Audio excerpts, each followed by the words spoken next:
سے 2 گھنٹے پہلے ایک بڑی امپورٹنٹ بریکنگ ڈیولپمنٹ کہہ لیں اس کو، ایک نیوز آئی بی بی سی کی ویب سائٹ پہ، پارک لین کے فلیٹس کب خریدے گئے، کب بکے. اور اس سٹوری جو ہے اس سے کیا نئی چیز سامنے آئی ہے اور کیا نئی چیز سامنے نہیں آ سکی ہے، اس پہ کامنٹ کرنا، اسے سمجھانا اور اسے ڈسکرائب کرنا جو ہے میں سمجھتا ہوں بہت ضروری ہے. بی بی سی کی ویب سائٹ کی سٹوری ہے. بی بی سی برطانوی خبر رساں ایجنسی، بہت ہی اہم، بہت ہی ریسپیکٹڈ ادارہ ہے، اور وہ سٹوری کہتی ہے کہ پارک لین کے فلیٹس کب خریدے گئے، کب بکے. اب اس میں کیا نئی چیز سامنے آئی ہے اور کیا نئی چیز نہیں آ سکی ہے، بیکاز یہ بہت ضروری ہے کہ کیا نئی چیز نہیں آ سکی ہے، یعنی کیا صورتحال میں کوئی تبدیلی ہو گئی ہے. یہ میں آپ کے سامنے اس کی وضاحت کرنا چاہتا ہوں. پہلے میں آپ کو یہ بتاؤں کہ بی بی سی کی سٹوری جو ہے اس کا لب لباب ہے کیا، اس میں کیا کہا گیا ہے. بی بی سی کی سٹوری کہتی ہے کہ انہوں نے ایک کویسچنر بھیجا حسن نواز اور حسین نواز کو اس حوالے سے، اور اس کا کوئی جواب جو ہے 15 دن میں نہیں آیا. بی بی سی کی سٹوری یہ کہہ رہی ہے کہ جو یہ 4 فلیٹس ہیں یہ 1993 اور 1996 کے درمیان خریدے گئے ہیں، 90 کی دہائی میں خریدے گئے ہیں، اور اب تک لندن کا جو رجسٹری کا، لینڈ رجسٹری کا جو ریکارڈ ہے برطانیہ میں، لندن میں، اس کے حساب سے ان فلیٹس اور اپارٹمنٹس کی جو ملکیت ہے اس میں کسی قسم کی کوئی تبدیلی نہیں آئی ہے. لیکن بی بی سی کی سٹوری مزید یہ کہتی ہے کہ یہ جو فلیٹس ہیں ان کی ملکیت شروع سے ہی نیلسن اور نیسکول، جو 2 آف شور کمپنیز ہیں، ان کے نام پہ ہے، اور ابھی بھی انہی کے نام پہ ہے، اس میں کوئی تبدیلی نہیں آئی ہے. پھر مزید یہ سٹوری یہ کہتی ہے کہ مے فیئر اپارٹمنٹس کے اندر ایک اور فلیٹ ہے 12A، جس کو ایک کمپنی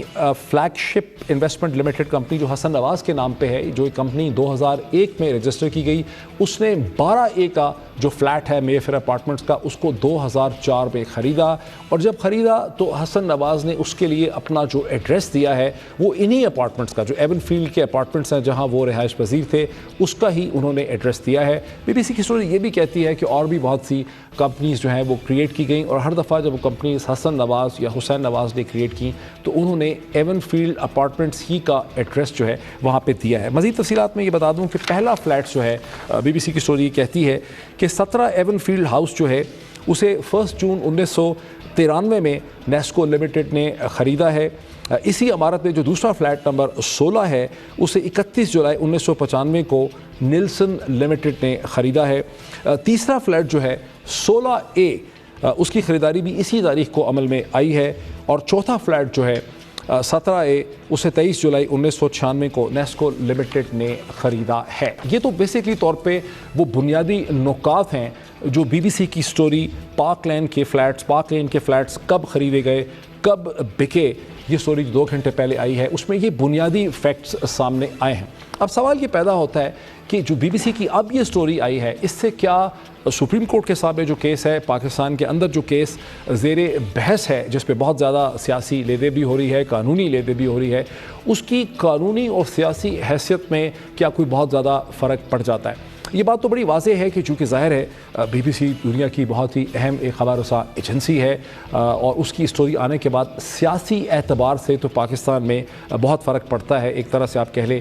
کہ نقصان ہوا ہے. وزیر اعظم نواز شریف اور ان کے خاندان کا جو بھی کیس ہے اسے پولیٹیکل طور پہ تو بہت نقصان ہوا ہے، لیکن جب ہم زیادہ باریک بینی سے اسے دیکھتے ہیں، لیگلی ہم اسے دیکھتے ہیں، تو ایسا لگتا ہے کہ بی بی سی کی سٹوری سے کوئی بہت زیادہ نئے حقائق سامنے نہیں آئے. بی بی سی کیا کہہ رہی ہے؟ بی بی سی کی سٹوری یہ کہہ رہی ہے کہ یہ اپارٹمنٹس جب خریدے گئے 1993، 1995 اور 1996 میں، تو انہیں 2 آف شور کمپنیز نیلسن اور نیسکول نے خریدا ہے. اور لندن کا جو رجسٹری کا، لینڈ رجسٹری کا جو ریکارڈ ہے وہ یہ ثابت کرتا ہے کہ اب تک 1993 سے لے کے اب تک، یعنی 2016 تک، ان کی ملکیت میں کوئی کسی قسم کی تبدیلی نہیں آئی. یعنی ان کی ملکیت بدستور نیلسن اور نیسکول دونوں آف شور کمپنیز کے پاس ہے. اور حسن نواز یا حسین نواز کس طرح سے یہ کہہ رہے ہیں کہ انہوں نے یہ فلیٹس جو ہیں وہ 2006 میں خریدے ہیں. یہ بنیادی پوائنٹ ہے جو بی بی سی کی سٹوری کا ہے. لیکن یہاں جو چیز جو کنفیوزنگ ہے، جو چیز یعنی پاکستان میں شاید اس میں کنفیوزنگ ہے، لیکن غالباً جو حقائق پہلے ہی ہمارے سامنے آ چکے ہیں، وہ حقائق تو پہلے ہی حسین نواز کا دعویٰ ہی یہی ہے کہ یہ فلیٹس جو ہیں وہ اس کمپنی کے مالک ہیں. وہ یہ پہلے مان چکے ہیں کہ وہ ان آف شور کمپنیز کے مالک ہیں. سوال یہ ہے کہ یہ آف شور کمپنیز کیا 2006 سے پہلے حسین نواز کے پاس تھیں،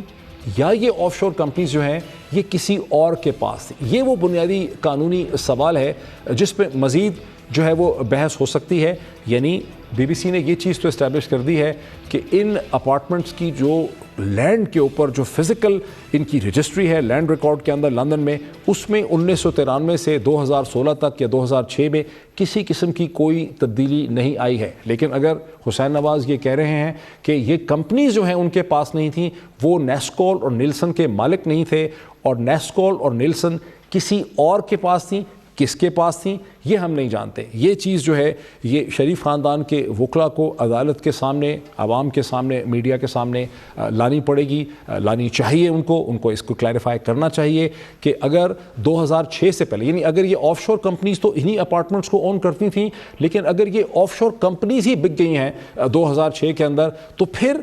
جو ہے شریف خاندان کے وکلاء کو یہ بات ثابت کرنی چاہیے کہ 2006 سے پہلے یہ آف شور کمپنیز جو ہیں کس کے پاس تھیں، اور 2006 کے بعد اگر ان کو حسین نواز نے خریدا ہے تو کن سے خریدا ہے، اور اس کا کوئی ڈاکومنٹری ریکارڈ اور ایویڈنس ہونا چاہیے. سو بی بی سی کی سٹوری نے یہ تو ضرور ثابت کیا ہے کہ لینڈ رجسٹری ریکارڈ جو ہے وہ یہ شو کرتا ہے کہ نیلسن اور نیسکول جو ہیں وہ بدستور 1993-96 سے لے کر اب تک ان پراپرٹیز کی مالک ہیں. لیکن بی بی سی کی سٹوری سے جو چیز ہمیں، جس کی وضاحت نہیں ہوتی، جو چیز ہمیں نہیں سمجھ آتی، وہ یہ ہے کہ کیا نیلسن اور نیسکول کو 1993 اور 96 کے درمیان میں بھی اس کے جو قانونی مالک تھے جہاں وہ رجسٹر ہوئی تھیں برٹش ورجن آئلینڈز میں، کیا وہ حسین نواز ہی تھے یا کوئی اور اس کا مالک تھا؟ یہ اب ایک نقطہ ہے جس پہ جا کے بات جو ہے وہ ٹھہرتی ہے. دوسرا جو تھوڑا سا کنفیوزنگ نقطہ رہے گا، جس کی کہ ایکسپلینیشن ضرور دینی پڑے گی شریف خاندان کے وکلاء کو، وہ یہ ہے کہ 1999 کا جو کراؤن کورٹ کا ڈیسیژن ہے اور پھر جو لندن ہائی کورٹ کا ڈیسیژن ہے، جس میں یہ پراپرٹیز اٹیچ ہوتے ہوئے ہمیں نظر آتی ہیں، یہ اپارٹمنٹس پلیج ہوتے ہیں توفیق کیس پہ، توفیق اور ہردوبیہ کا کیس ہے، تو وہ یہ اپارٹمنٹس وہاں پہ اگر 2006 سے پہلے یہ کسی اور کی ملکیت میں تھی آف شور کمپنیز میں، تو وہاں پر یہ اپارٹمنٹس کس طرح سے اٹیچ ہوئے ہیں. لیکن وہاں پر بھی ایک پوائنٹ جو بہت امپورٹنٹ ہے، غالباً جس کی طرف مختوم علی خان نے ریلائی کرنے کی کوشش کی ہے، سپریم کورٹ کے اندر وکلا ریلائی کر رہے ہیں، وہ یہ ہے کہ وہاں پہ جب پراپرٹیز اٹیچ ہوئی ہیں تو اس میں نام بڑے میاں شریف صاحب مرحوم کا ہے، عباس شریف صاحب مرحوم کا ہے، اور شہباز شریف صاحب کا نام ہے. وہاں پر بھی نواز شریف صاحب کا نام جو ہے وہ نہیں آتا. یہ وہ غالباً پوائنٹ ہے جس کو آج، جس کے اوپر پوزیشن لی ہے شریف خاندان کے وکلا نے. مختوم علی خان جس پہ پوائنٹ پہ 3 بحث کر رہے ہیں مسلسل، اور کہہ رہے ہیں کہ وزیر اعظم کا ڈائریکٹلی کوئی اس سے تعلق نہیں بنتا ہے، نہ فلیٹس کبھی ان کی ملکیت میں تھے، نہ ہی